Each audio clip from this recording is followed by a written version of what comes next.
सुनने में आया है कि हमारा दूसरा धोखेबाज भी वही चला गया है।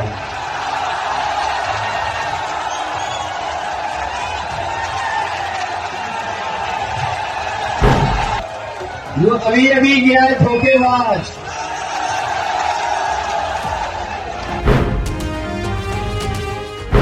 उसकी खासियत है, जो अभी अभी धोखेबाज गया उसकी एक बहुत अच्छी खासियत है कि वो जहां जाता है वहीं गड्ढा खोदता है। लोकसभा चुनाव का परिणाम आने के बाद समाजवादी पार्टी यूपी की सबसे ज्यादा सांसदों वाली पहली पार्टी बन गई है। सपा इस बार भाजपा को पीछे छोड़ते हुए 37 सीटों पर जीत का परचम लहरा चुकी है। ऐसे में अब सबसे ज्यादा चर्चा उन विधायकों की हो रही है जिन्होंने लोकसभा चुनाव से ठीक पहले हुए राज्यसभा चुनाव में अखिलेश यादव को धोखा देते हुए बीजेपी का साथ दिया था। प्रदेश में सपा को डूबती नाव समझकर अयोध्या की गोसाईगंज सीट से सपा विधायक अभय सिंह ने राज्यसभा चुनाव में अखिलेश यादव को धोखा दिया था। रामनगरी की अयोध्या सीट पर माना जा रहा था कि यहां बीजेपी का दबदबा है।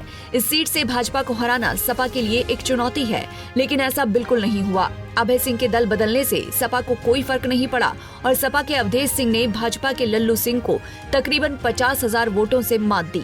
लोकसभा चुनाव से पहले अखिलेश को धोखा देने की लाइन में रायबरेली की ऊंचाहार सीट से विधायक मनोज पांडे और अमेठी की गौरीगंज सीट से विधायक राकेश सिंह भी हैं।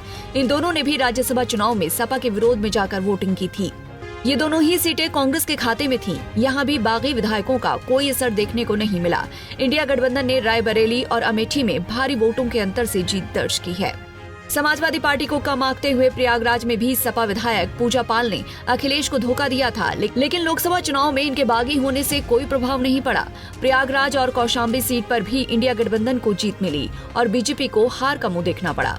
इतना ही नहीं, अमेठी सदर सीट से सपा विधायक महाराजी देवी ने भी वोटिंग से अनुपस्थित रहकर बीजेपी की मदद की थी। यही नहीं, चुनाव में भी उनकी बेटी और बेटा इंडिया गठबंधन के विरोध में चुनाव प्रचार करते दिखे थे। सुनने में आया है कि हमारा दूसरा धोखेबाज भी वही चला गया है।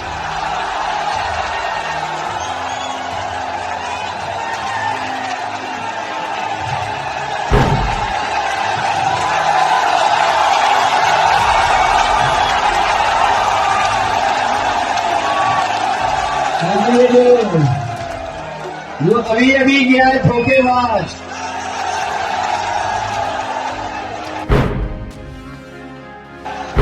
उसकी खासियत है,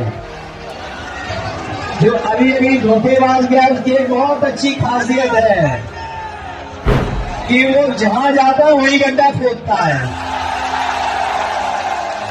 इसलिए सावधान होकर नहीं हो। हमसे जुड़े रहने के लिए हमारे YouTube चैनल को सब्सक्राइब करें और नई वीडियो की नोटिफिकेशन के लिए बेल आइकॉन को दबाएं।